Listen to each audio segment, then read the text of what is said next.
هذا القرآن يوحدنا لطريق الخير يوجهنا الله تعالى أنزله ورسوله إياك نعبد، اے اللہ ہم تیری ہی عبادت کرتے ہیں. تو فرمایا کمال محبت کے ساتھ کمال اطاعت کا نام عبادت ہے. جس درجے کی محبت و عظمت ہوگی اسی درجے کی عبادت ہوگی. عظمت کے ساتھ جب تک محبت نہ ہو عبادت نہیں کہلائے گی. اور ایاک کو مقدم کرنے میں ایاک نعبد و ایاک نستعین، ایاک کو پہلے لے کے آئے ہیں. اس میں اشارہ ہے کہ عبادت کرنے والے کی نظر اپنی عبادت پر نہیں ہونی چاہیے بلکہ معبود پر ہونی چاہیے، کہ اس عبادت سے فقط معبود کی رضا اور خوشنودی کو حاصل کرنا چاہتا ہوں. پہلا جز ایاک نعبد، اس کے اندر بیزاری اور برات کا اعلان ہے. شرک سے بیزاری اور برات کا اعلان کر رہا ہے کہ ایاک نعبد، اے اللہ ہم تیری ہی عبادت کرتے ہیں، تیرے علاوہ کسی کی نہیں کرتے. تو شرک سے بیزاری کا اعلان کر رہا ہے. اور دوسرے جز میں بندے کی زبان سے اقرار کروایا جا رہا ہے کہ اپنی بے ثباتی، اپنی بے قدرتی کا اعلان کر اور اقرار کر،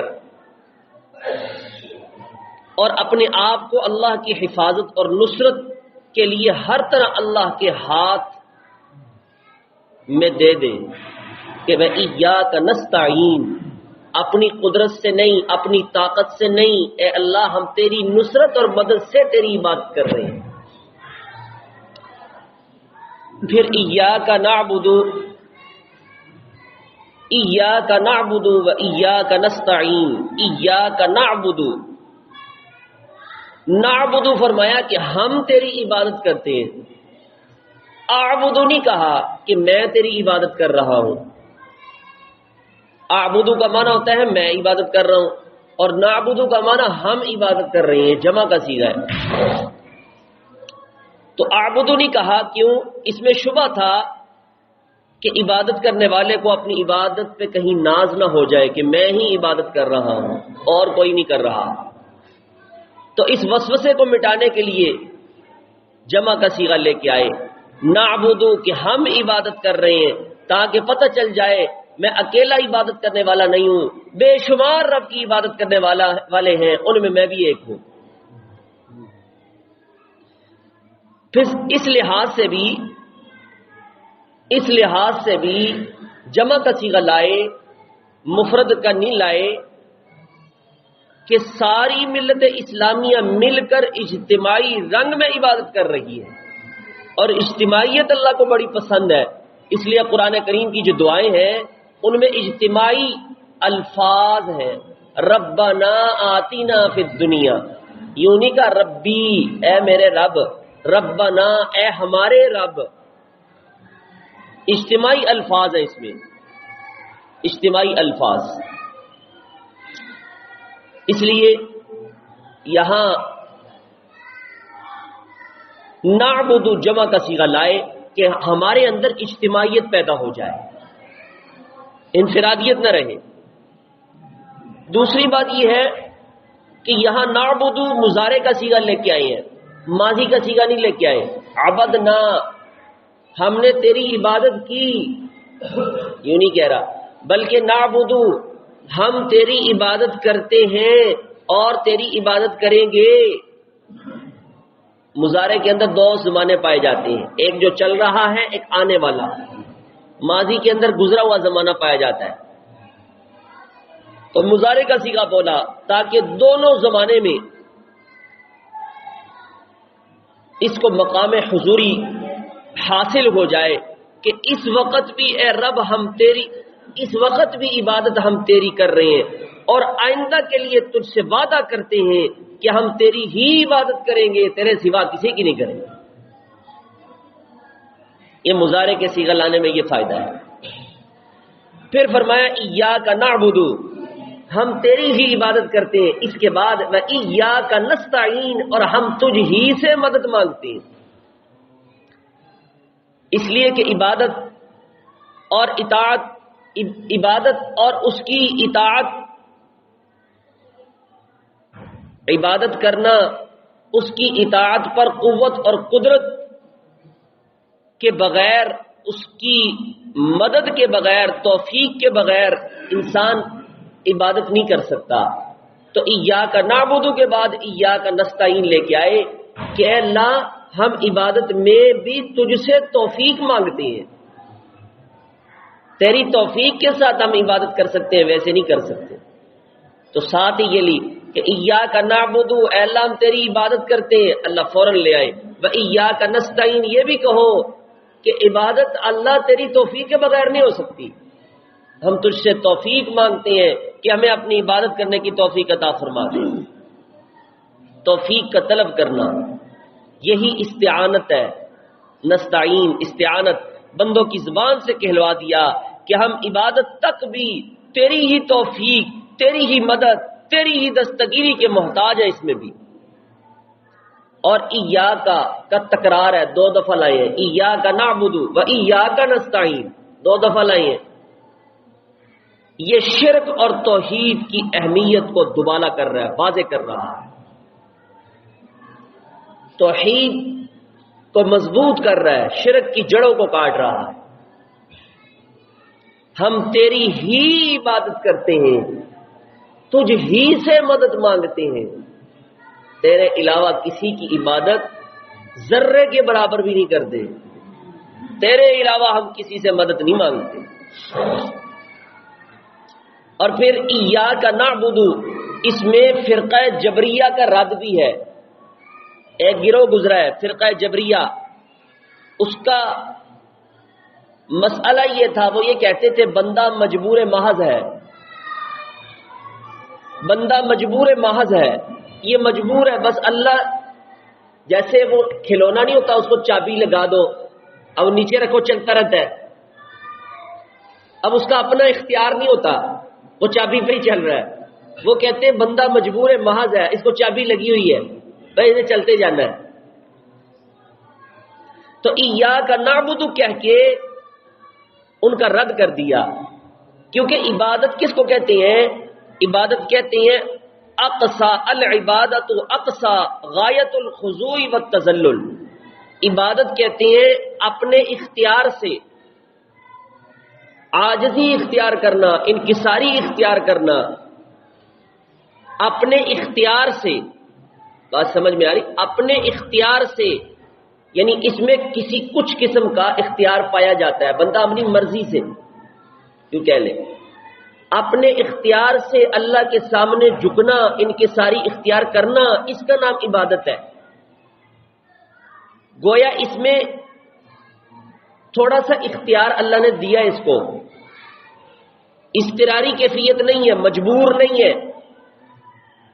اس لیے جو بندہ مجبوری کے ساتھ عبادت کر رہا ہے یا زبردستی کسی نے اس کو جھکایا ہوا ہے تو وہ عبادت نہیں ہوتی. وہ عبادت تو وہی ہے جو خود اپنے اختیار سے انتہائی عاجزی، انتہائی تضرع، انتہائی انکساری اختیار کرے. تو اس لیے جس عبادت میں اختیاری نہ ہو، جو عبادت جس میں عاجزی نہ ہو، جس میں انتہائی تعظیم مقصود نہ ہو، وہ استہزاء کہلائے گا، وہ مذاق کرنا کہلائے گا. وہ مذاق، جیسے بعض دفعہ نقل اتارتے ہوئے بندہ سجدہ رکوع کر رہا ہے، تعظیم کی نیت نہیں ہے، اس کو کیا کہتے ہیں؟ مذاق کر رہی ہے. اور دوسرا لفظ وَإِيَّاكَ نَسْتَعِينُ، اس سے فرقہ معتزلہ کا رد ہے. فرقہ معتزلہ کیا کہتے تھے؟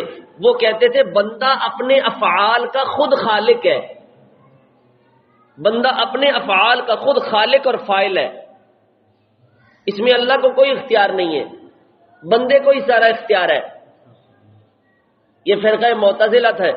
تو اس میں رد کر دیا، بندہ اگرچہ عبادت اور بندگی اپنے اختیار سے کرتا ہے، لیکن جماعت کی طرح مجبور محض نہیں ہے، اختیار سے آری اور کورا نہیں ہے، ٹھیک ہے۔ فرمایا ایسا فاعل مستقل بھی نہیں ہے کہ حق تعالی شانوں کی مدد کی ضرورت ہی نہ ہو، ایسا بھی نہیں ہے۔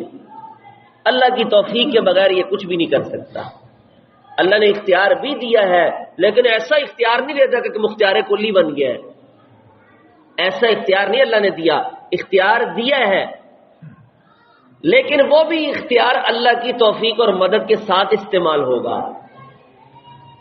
تو فرقہ معتزلہ کا بھی رد کر دیا، فرقہ جبریہ کا بھی رد کر دیا، اور اس آیت نے ہر قسم کی جڑ کاٹ کے رکھ دی ہے، مظہر پرستی، مخلوق پرستی، شرک پرستی، اور شرک کی مخفی سے مخفی راہوں کو بھی بند کر دیا، کوئی گنجائش نہیں چھوڑی، پیر پرستی کی بھی، پیغمبر پرستی کی بھی، فرشتوں پرستی کی بھی، قبر پرستی کی بھی کوئی گنجائش نہیں چھوڑی، ہر چیز کا رد کر کے رکھ دیا۔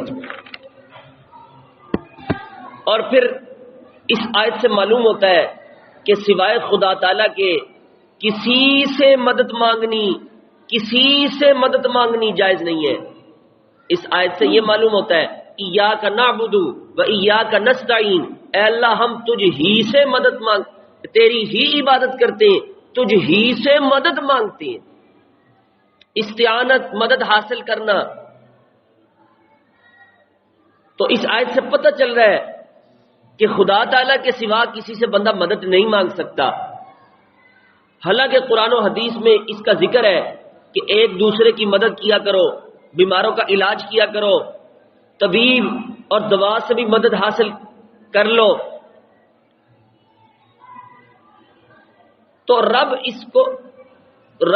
تعالی قرآن کریم کی اس آیت میں تو یوں کہہ رہی ہیں کہ کسی سے مدد نہ مانگو، صرف اللہ سے مانگو، اور دوسری جگہ پہ فرمایا کہ باقیوں سے بھی مدد حاصل کر لو۔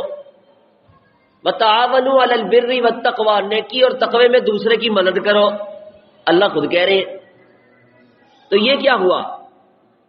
تو اب اس کو سمجھنا چاہیے کہ کون سی مدد، کون سی استعانت، کون سی مدد اللہ کے علاوہ سے جائز ہے اور کون سی مدد کفر اور شرک ہے۔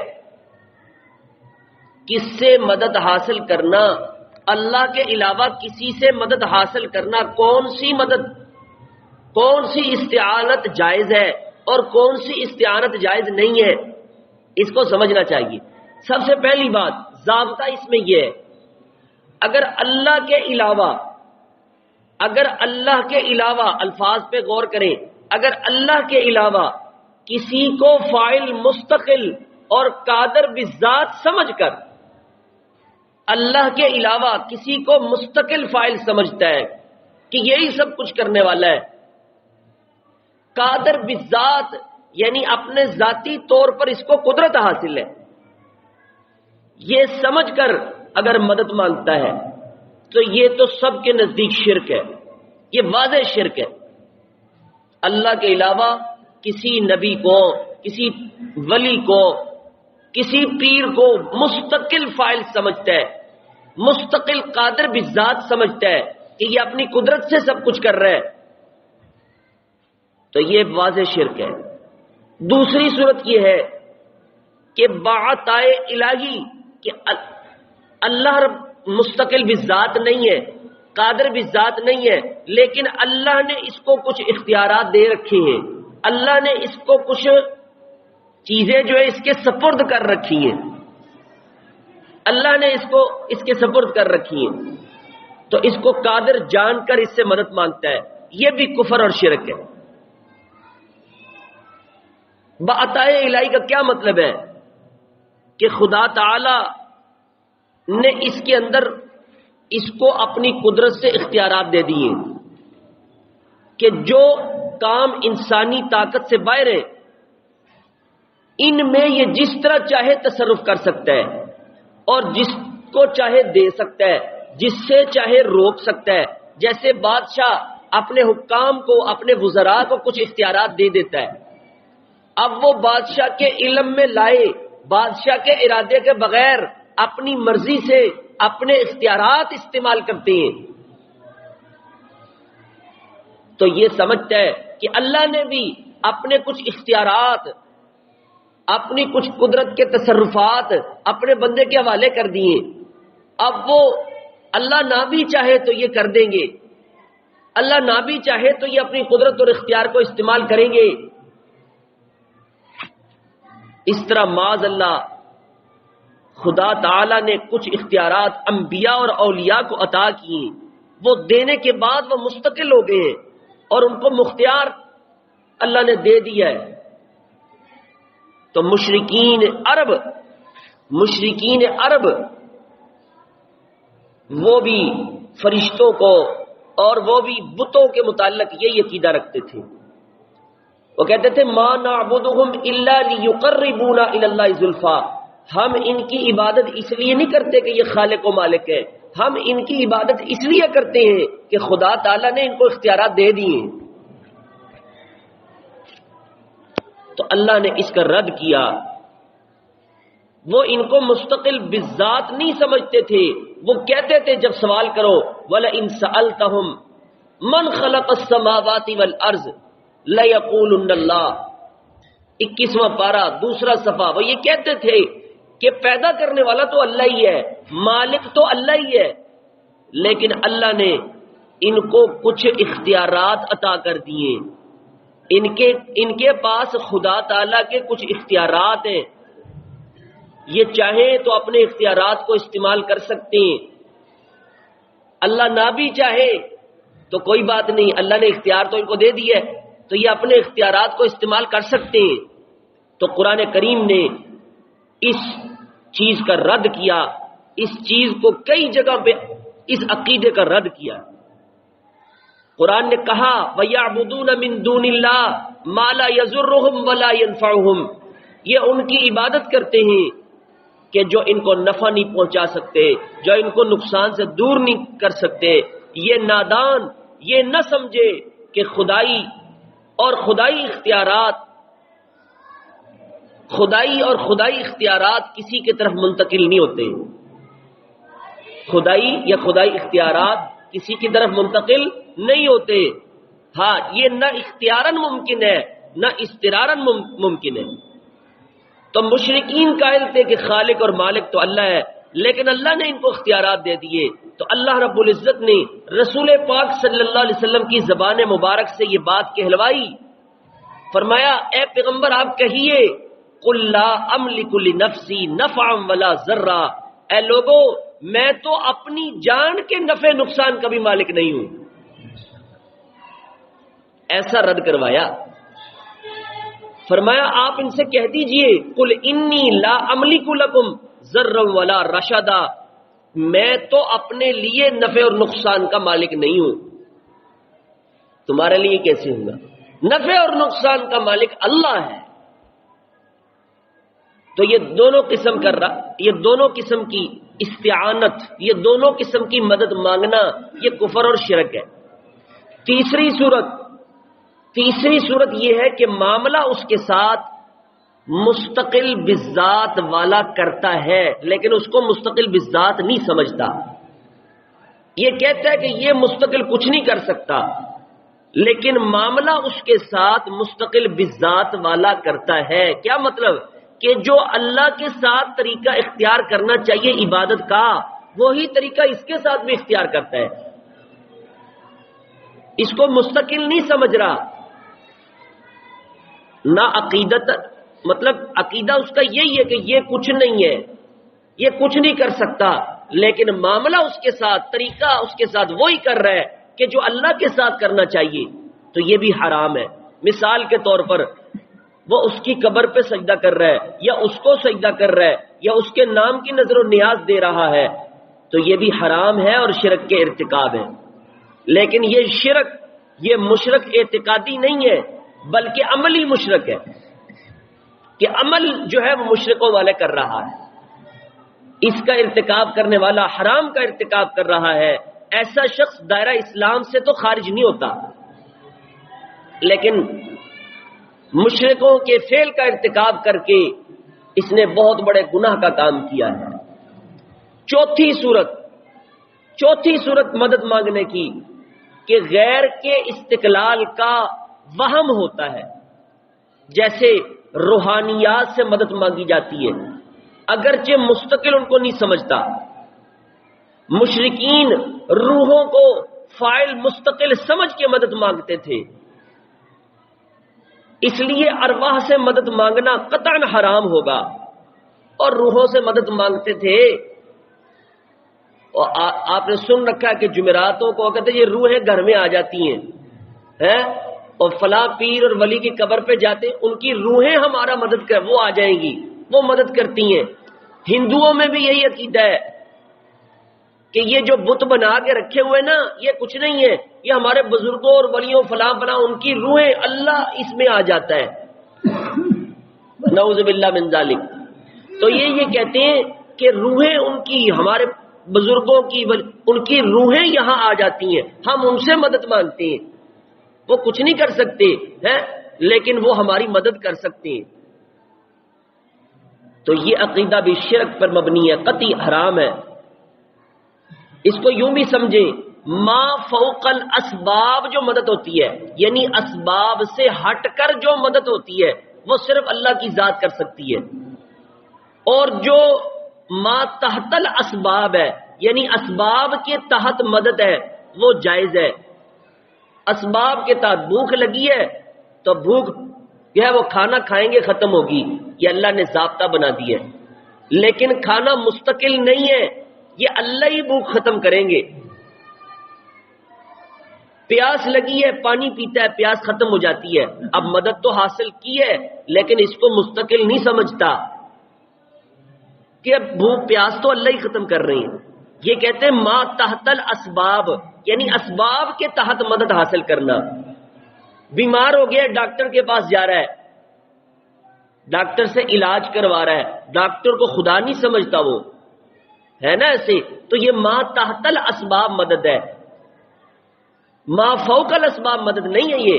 تو ما تحت الاسباب جو مدد ہوتی ہے وہ جائز ہوتی ہے، وہ انسان لے سکتا ہے، اسی کو قرآن نے کہا ہے وَتَعَاوَنُوا عَلَى الْبِرِّ وَالتَّقْوَىٰ، کہ نیکی اور تقوی کے کام پر دوسروں کی مدد کرو۔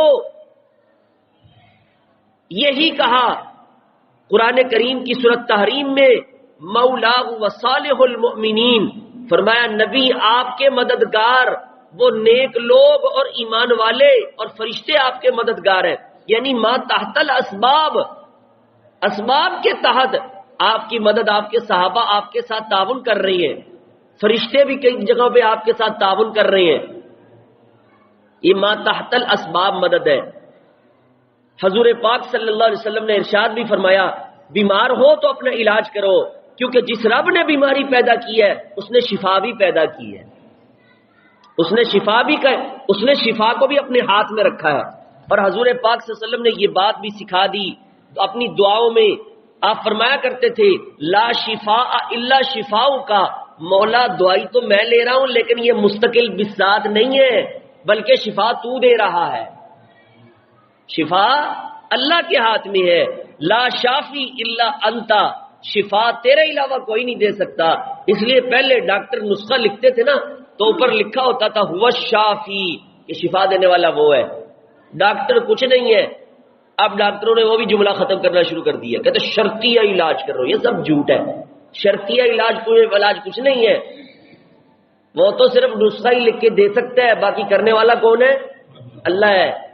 اور دم درود کروانے کے لیے آتے نا، میرے پاس بھی بعض دفعہ آ جاتے ہیں، جی کل آپ نے پھونک ماری تھی ٹھیک ہو گیا، میں نے کہا ہم نہیں ٹھیک کر رہے، یہ اللہ ٹھیک کر رہا ہے، ہم تو صرف کیا پھونک ہی کر سکتے اور کچھ بھی نہیں کر سکتے، ہماری قدرت اتنی بھی نہیں ہے، اس لیے شفا دینے والا کون ہے؟ اللہ ہے۔ ابو داؤد شریف کی روایت میں آتا ہے ایک شخص حضور پاک صلی اللہ علیہ وسلم کی خدمت میں حاضر ہوا، میں بہت بڑا طبیب ہوں، شرطیہ علاج کرتا ہوں۔ حضور پاک نے فرمایا اللہ الطبیب بل انت رفیق، او بھائی طبیب تم ہو، تم طبیب نہیں ہو، طبیب تو اللہ کی ذات ہے، تم تو صرف رفیق ہو، شفا تو اللہ کے ہاتھ میں ہے، تم تو نسخہ ہی دے سکتے ہو، دوا تجویز کر سکتے ہو۔ اور پھر بعض دفعہ اسی دوا میں شفا اللہ دے دیتے ہیں، اور بعض دفعہ اسی دعا میں شفا نہیں ملتی۔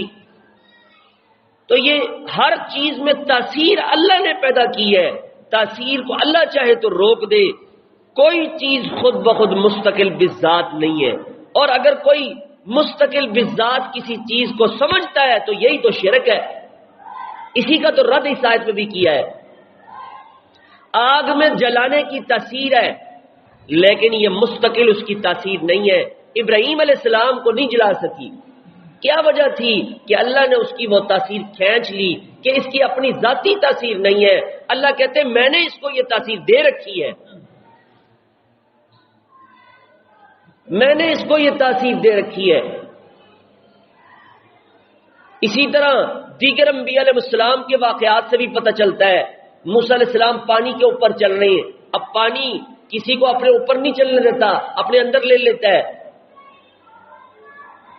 لیکن یہ نہیں ہے کہ اس کی یہ اپنی ذاتی صفت ہو، یہ اللہ کی طرف سے عطا کردہ صفت ہے، اس کے اوپر ٹھہراؤ نہیں ہے۔ لیکن رب چاہے اس کی تاثیر کو کھینچ لے، اب اس کے اوپر بھی ایسے ہی چلتے جاؤ جیسے زمین کے اوپر چل رہے ہیں۔ حضرت موسیٰ علیہ السلام کو چلا کے دکھایا، صرف حضرت موسیٰ علیہ السلام کو نہیں بلکہ حضرت محمد صلی اللہ علیہ وسلم کے ان صحابہ کو بھی جو دشمنوں کے اوپر رب کے کلمے کو پہنچانے کے لیے جا رہے تھے، تو دشمنوں نے کشتیاں واپس منگوا لی تاکہ مسلمان یہاں سے گزر نہ سکے۔ تو صحابی رسول کہنے لگے انہی کے اوپر اپنے گھوڑے چڑھا دو اور دعائیں پڑھتے ہوئے چل پڑو۔ سارے صحابہ نے گھوڑے دریا کے اندر ڈال دیے اور وہاں سے گزر گئے، شام سے پہلے دوسرے علاقے میں پہنچ گئے، اور میں رب کعبہ کی قسم ان کے کھروں کو بھی پانی نے چھوا نہیں ہے۔ اللہ چاہے تو ان کی تاثیر کو کھینچ لے، چیزوں کی تاثیر کو کھینچ لے، اللہ چاہے تو ان چیزوں کو اندر تاثیر رکھ دے، چاہے تو ان چیزوں کی تاثیر کو کھینچ لے۔ اس لیے کسی چیز میں مستقل بذات بندہ اگر نفس سمجھتا ہے کہ یہ کر سکتا ہے، یہی تو جہالت ہے۔ ایک عورت میرے پاس آئی، میں نے فون کر رہا ہے جی، یہ بھی یہی کی بات ہے، اور پتہ نہیں کسی پیر صاحب کو فون کر رہے تھے، مجھے تو پتہ نہیں تھا اسے فون کرنا ہے، نمبر دیا میں نے ملا دیا۔ اب پیر صاحب میرا یہ کام نہیں ہوا ابھی تک، میں نے آپ کو اتنے دن سے کہہ رکھا ہے، ابھی تک کام نہیں ہوا، میرا کام ہونا چاہیے بابا جی، میرا کام ہونا چاہیے، پیسے تسی جڑے آکھو گے میں تمہیں دے داں گی، اب میرا کام ہونا چاہیے۔ میں نے کہا اب اس کی حالت دیکھو، یہ اس کے اختیار میں کچھ بھی نہیں ہے، یہ اپنے ہاتھ سے اپنے منہ اپنے ہاتھ سے اپنے اختیار سے اپنے ہاتھ کو نہیں ہلا سکتا، یہ تیرا کیا کرے گا؟ یہ تو اللہ